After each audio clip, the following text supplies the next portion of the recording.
Hello everyone and welcome back to my channel. My name is Tanya. I'm an integrative health coach and today we're talking gut health. So gut health is all the rage right now and for good reasons. If you're interested in knowing more on how you can optimize your gut health and honestly your overall health, then definitely keep on watching. Quickly before we get started, I would love if you could subscribe and click the notification bell so that you are notified every time I post a new video every Wednesday. In this video, I'm going to show you 10 ways you can improve your gut health and definitely stick till the end because each and every one of these tips are so good and they're so easy and you're going to be able to implement these right away. First up is taking 3 deep breaths before each meal. This is the first thing that should happen before every meal. So this is going to bring awareness and it's going to allow you to be more mindful when you consume that meal. Being mindful when you eat means you are focusing on your food, you are aware of it, you know what you're consuming, why you're consuming it, and most importantly, you're going to appreciate the food you consume. This also puts you in a rest and digest mode versus a fight or flight. And there's a lot of research out there showing that simply taking 3 deep breaths can put you in a relaxed mode, and eating in a relaxed state is very important. If you're eating stressed out, your body's not even focusing on digestion. It has bigger things to deal with because your brain's telling your body that there's a threat, right? So that's what your body's focusing on, and that can lead to a lot of digestive symptoms, like negative digestive symptoms, because you're simply not digesting that food properly. And honestly, how good does it feel taking 3 deep breaths these days? Like, I don't think you have anything to lose here. Number 2 is chewing your food. Okay, so you're probably thinking, what are you talking about here? Of course I chew my food, Tanya. That is how I eat. The thing is, most of us, and myself included here, we rush through our meals and we don't actually chew as long as we should be. You see, chewing is the first step of digestion. It's the mechanical breakdown of food. And if you do that properly, then the rest of the steps become easier. You also secrete a digestive enzyme in your mouth called amylase, which actually breaks down starches into simpler sugars. So you need to chew your food and take time to do that to allow for amylase to actually do its job.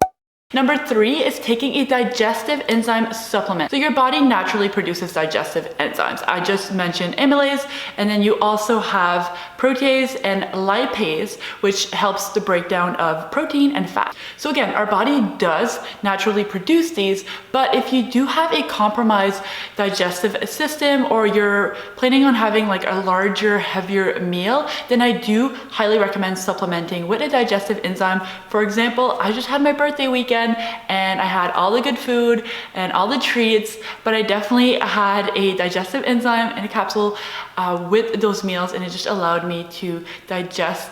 It just helped my body out a little bit, and I definitely personally see a difference when I do that. As always, when you purchase supplements, definitely check the ingredients. You do not want any ingredients in there that don't belong in there. So you just want the digestive enzymes. Make sure there's no fillers or sugars or anything like that.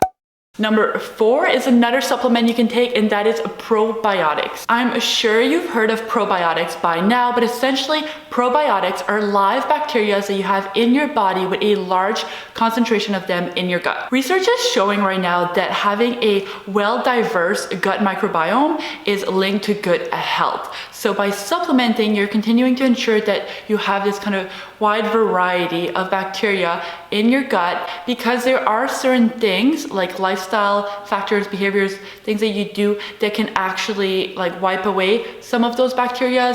One of those being antibiotics, which we're actually gonna focus on in a later point. And this leads me into number 5, which is consuming fermented food. So you can take a probiotic supplement, or you can also, and you can do both, but you can consume foods that have been fermented and actually have probiotics. These foods include things like sauerkraut, kimchi, we got some kefir, kombucha, just to name a few, and these foods are really, really high in probiotic bacteria. This is definitely the most like cost-effective way to do it, because supplements are always a little bit more expensive than their like real food, like the whole food.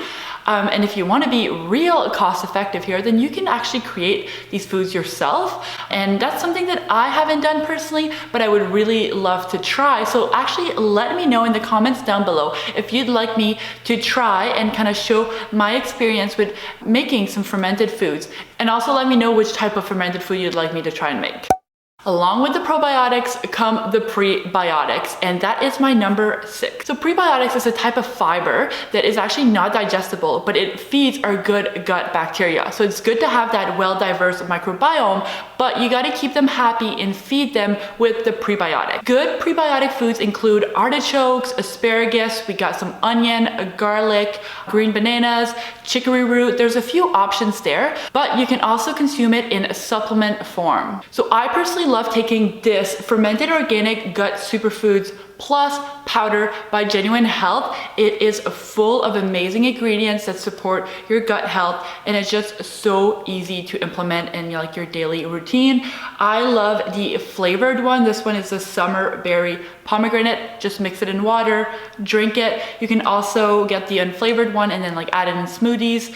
A ton of options here. Yeah, this is definitely one of my favorite gut health products. I should also mention that this product is gluten-free, dairy-free, soy-free, and vegan. And I do have a discount code for you guys for any of their products because I am a Genuine Health ambassador. So if you use the code TheFitHealthCoach at checkout, you will get 15% off your order. I will leave all of that information in the description box.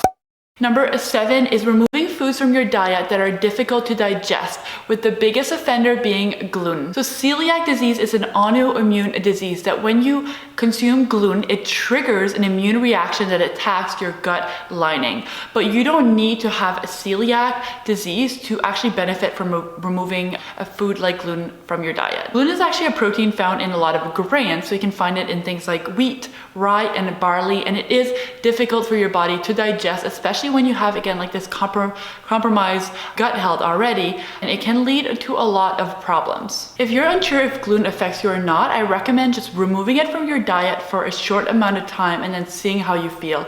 It's pretty incredible to see how many people feel much better once they remove it. Another common allergen and a food that can cause a lot of digestive issues is dairy. Dairy in its natural form is actually super nutrient dense. So if it's not causing you any negative symptoms, that there's no real reason for you to remove it from your diet. Like gluten though, a lot of people do feel better when they remove it from their diet, and that's due to a few reasons. One of them being the processing technique. So dairy in its natural form actually contains the enzymes that aids in its digestion. The problem is dairy now is going through pasteurization, which means it's been heated at high temperatures, and that actually destroys those enzymes. So for example, a lot of people struggle with lactose. Well, dairy should contain the enzyme lactase that helps in the digestion of lactose, but again, that is removed and damaged through that pasteurization process. But before removing dairy altogether, you can try a few healthier alternatives. So things like fermented dairy can be really beneficial.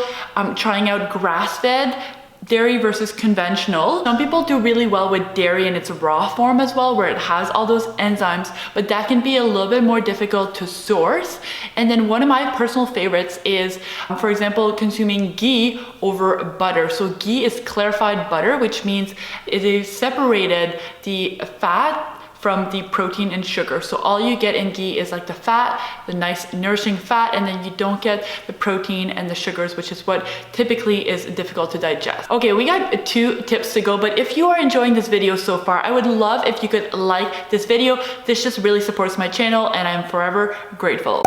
Number 9, we have bone broth. So if you've been following my channel for a little while now, or if you follow me on Instagram where I interact with you guys on a daily basis, you know I like bone broth, to the point that I actually have a full video dedicated on bone broth where I show you how to make it at home and also why it's so good for your gut health. So if you're interested in that video, I'm just gonna link it right here and also in the description box, but I'll still sum it up for you over here. So bone broth is extremely nourishing and so healing to your gut. It's anti-inflammatory and it contains amino acids and things like collagen that again are so healing and helps seal your gut lining, which is super important when it comes to preventing things like leaky gut. And last but not least, number 10 is avoiding drug like non-steroidal anti-inflammatory drugs and antibiotics. Of course, please always consult with a healthcare practitioner when it comes to the use of supplements and prescription medication. But these medications can really have a negative impact on your gut lining. If you do have to take antibiotics, I suggest going on a little gut healing protocol afterwards. I personally actually had to go on antibiotics. I think it was like about a year ago now, it was last summer. And after that, I just set up a little protocol for myself and I actually shot it in a video. So if you're interested in that, again, I'm gonna link it right here and in the description box. And that's it, 10 super easy ways that you can implement right now to improve your gut health. Let me know in the comments down below what you plan on implementing right away, and let me know if you have any awesome tips of your own. If one of the tips you are interested in implementing is removing inflammatory foods like gluten and dairy, then I should let you know that I do have a free 7-day downloadable meal plan available to you. So this includes recipes, the actual meal plan, and a grocery list that's all gluten and dairy free. So that will be the first link in my description box. And if you like this video, I'd be so grateful if you could give it a thumbs up and of course subscribe. And if you know anyone that could benefit from watching this video, then definitely send it to them as well. Thank you so much for watching this video. I hope you all have a beautiful day and I will see you guys in the next one. Bye!